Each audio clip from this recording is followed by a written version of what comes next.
Okay, so back on the 57 Ford F100, we're doing another chassis swap. Unfortunately, we don't really have the funds to build this into a daily from scratch, so we're gonna do another chassis swap. I get it, some of you aren't into that, but we are building Tetanus, the Foxbody, pretty much from scratch, and I can't fund two of that like that at once, so it is what it is. It's not gonna be a Crown Vic though, you may wanna stick around.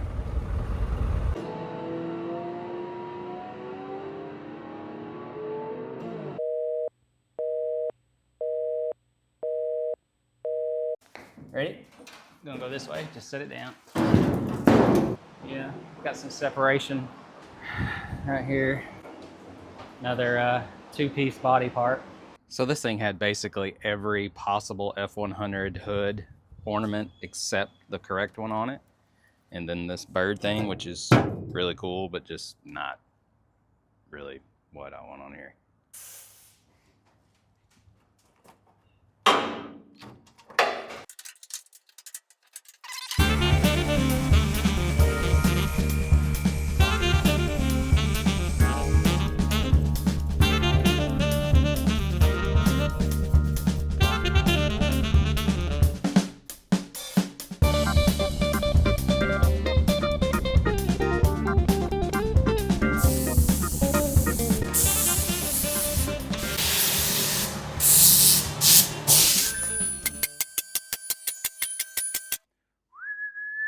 We actually got started on this build in the previous episode on Mud Customs. It was the Bronco Vic cost video. If you haven't seen it, go back there and we'll show this repair in detail. I didn't mean to start it then, but I didn't really have enough footage to do a whole video, and I kept walking by this big ass gaping hole. I was like, let's just fix it. Man, it looks so much better on the ground, not right in your face. Also in the same video, we used aluminum foil and water to remove rust off of these vintage chrome bumpers. If that stuff's something you want to see, go check out that video. I'll put a link at the end of this one. Now that we're done with all that, let's get on with it. Start with the bed bolts. They're pretty roached, these back two, so I'm gonna cut them. Might be able to get the front two, or the middle four, whatever you call them, I don't know. Get the bed unbolted, get the cab unbolted, get the front end unbolted, and then we'll have a party on taking all this crap off.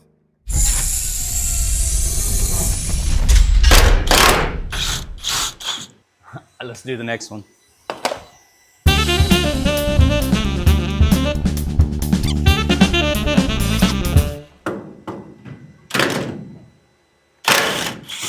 Look at that.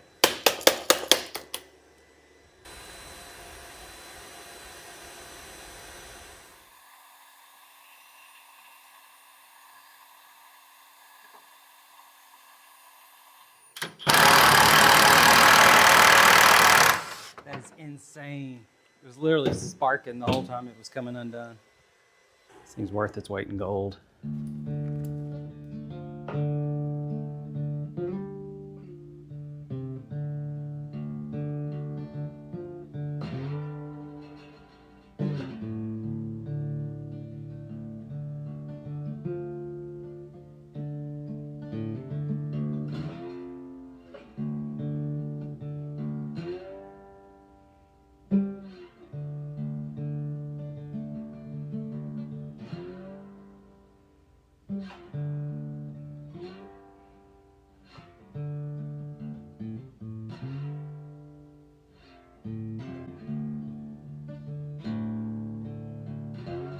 Okay, so Bill's gonna come up and pick up the bed off the 57. He said he'd be here in about an hour. So hopefully within an hour I can get the cab unbolted, steering column disconnected, everything else where we can pick the cab up also while he's here.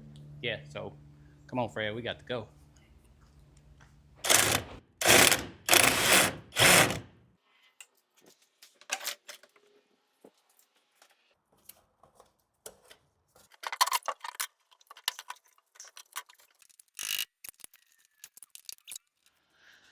Okay, going up, hopefully.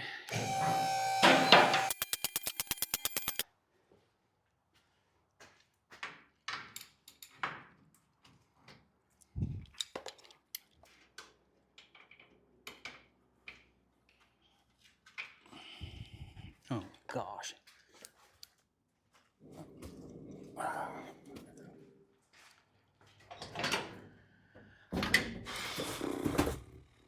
Uh-oh. We're late.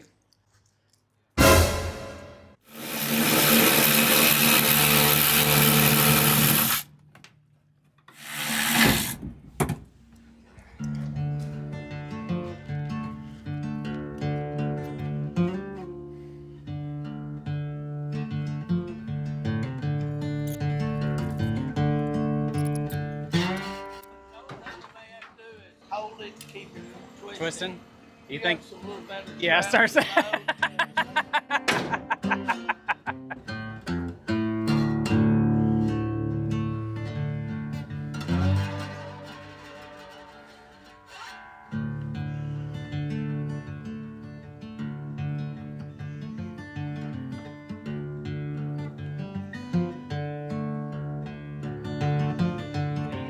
Man, I appreciate it, Bill.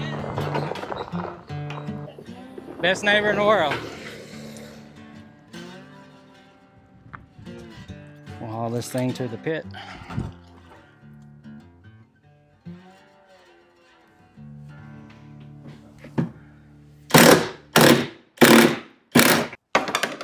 You good? Yeah. All right. Watch that intake.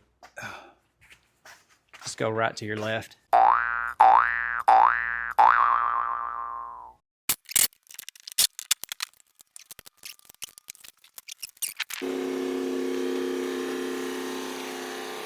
Not sure how this is going to work out, but this is the route we're taking. Got a 4.6 liter, 3-valve, V8, independent rear suspension in the back, 2-wheel drive. Low miles, but it's got some rattles to it. I think it's cam phasers or something. So I don't think it's like catastrophic because like when the rattle's there, if you kill it and start it back, the rattle goes away. Runs good when it runs good.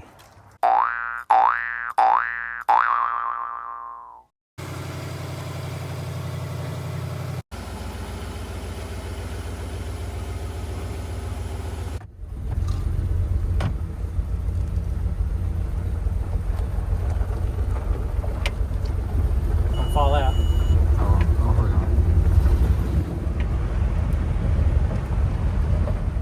Thing's still running. I don't think it is. Is the light on? If the light's not on, it's not running. It feels like it should be good. Oh yeah, we're going. Yeah, It's that damn short of the steering wheel now that we took it all apart. I like the steering wheel. I think it'll stay right. Or not. This is not going to end well, is it?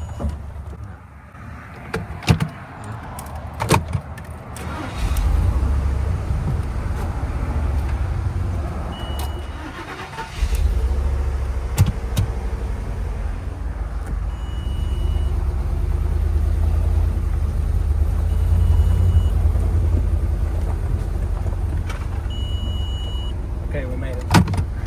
The tires are low. The tire light's flashing.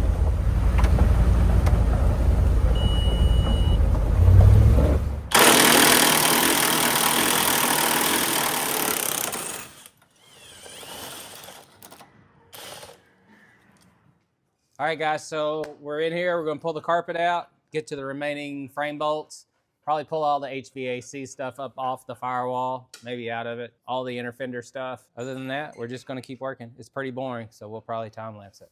This is a good dog.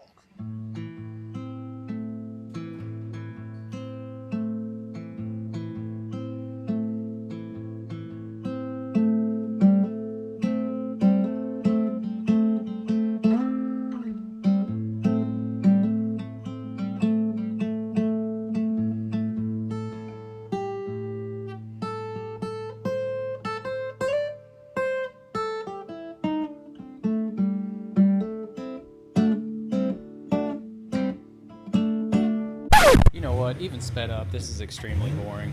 Let's do a burnout in a Gen 2 Bronco.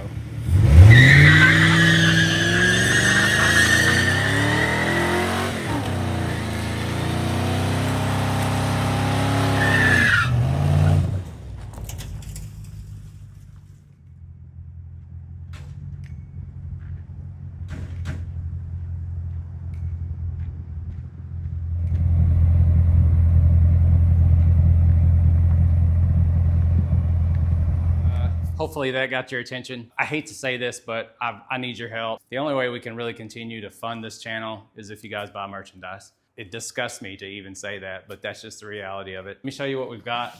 So we've got the original OG shirt, shop shirt, same shirt we wear, have always worn. It was the first one. It's 20 bucks plus TT&L shipping. The newest shirt, the second one, double-sided, it's a little more. It's the wagon shirt. It's got the small mug customs on the front with the Make Wagons Great Again on the back. This one's $29 plus TT&L. You know, these shirts are just like the vehicles. We print these things in-house. I print them next door in the other shop. I make the screens. So even the shirts, even the merchandise you buy, it's labor from here. Every shirt you buy is gonna be touched by me. So we've got stickers. There's two different stickers. We've got the original Mug Customs shop sticker, and then there's my favorite, the Mug Life sticker, tattooed knuckles and the wrench. So go to the website, check it out. It's mugcustoms.com. I've got keychains also. I don't really sell them because, well, a lot of people don't use keychains anymore. Everybody's gone to key fobs, unfortunately. But, you know, if you buy like 2 or 3 items, I'll throw in a keychain until they run out. So thank you for the support you've given us. If you've already bought a shirt or something from us, I appreciate it. Buy another one. Christmas is around the corner. It's a great stocking stuffer. So let's get back on it.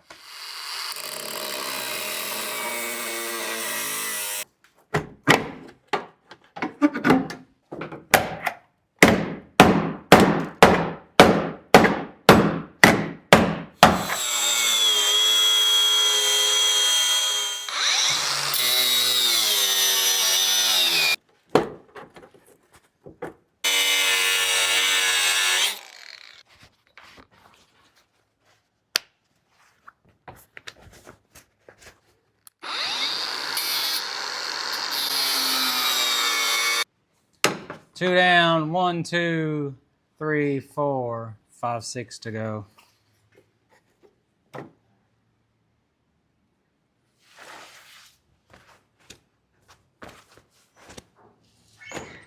Okay, so the body mount bolts were an absolute nightmare. I had to literally cut the floor out and chisel the heads off and drive them back down through there. I don't know if they were just in there from being in there or what, but we pretty much had to do that on every one of them. I didn't film it because it was absolutely the most boring thing I've ever seen happen in my life, but there's the proof. And this is, I don't understand this. This is like pressed into the frame, almost like a riv nut, but the problem is, even with lubrication and whatnot, this thing breaks loose and it just free spins. So yeah, if you're gonna use an Explorer, good luck with that. What I got left to do is we're gonna pull the HVAC components out of the dash. We're still gonna use all of, or try to use all of the factory HVAC stuff as far as firewall forward. We're just gonna implement a under the dash AC heater that would be in a classic vehicle. New on this side, old school pickup on this side. Sure, this is a riveting video. Oh my gosh, give me a break. Let go. Jeez.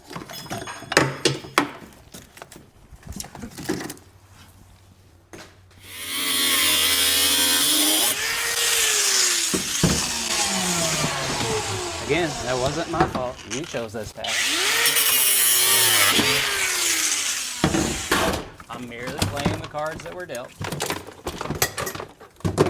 I'm assuming. Does somebody make a swivel on an impact driver? You know what? I've had just about all of this I can stomach. Trying to be nice. Trying to.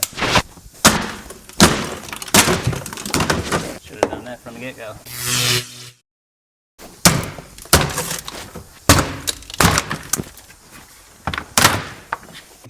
Go get the, you know, the thing we use to keep the EPA happy when we discharge AC compressors. You know, that self-containment thing. It keeps all the bad stuff that depletes the ozone layer, self-contained and in a package. Yeah, you do. Remember that thing? You know that thing?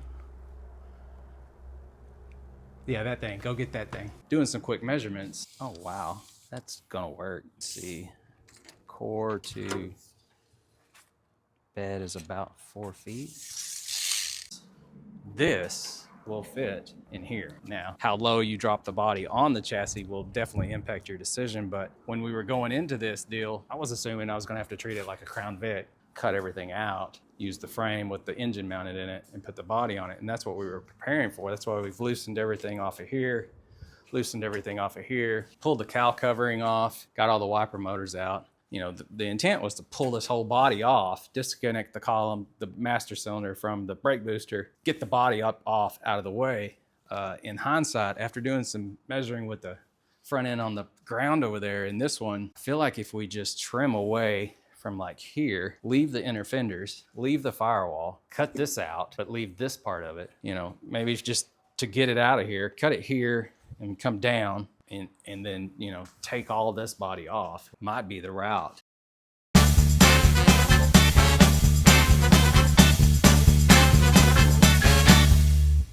If this works out, the only issues we'll have will be, are we gonna lower this thing? Or are we gonna raise it and make it look like a pre-runner? Or, you know, what's the look you wanna go for? Possibly track width, turning radius, but all of that is pretty much all encompassing.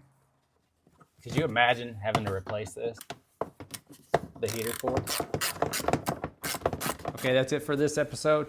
Sorry, I know it seems like we're just getting involved, but I've got to get this stuff edited. It's about 5:40 Saturday night. I wanted to have it ready by tomorrow morning. Next episode, we'll dive deep into cutting that Explorer up and getting that body off and getting the truck body on it. I don't feel like that's going to take a long time to get swapped over. So if you haven't seen it, Tetanus, our Foxbody build, we're 2 episodes in. There'll be another episode coming up shortly. This past Friday, I did an episode where I built a stand for the new 18-inch throat bead roller out of an engine stand. Check that out if you haven't seen it yet.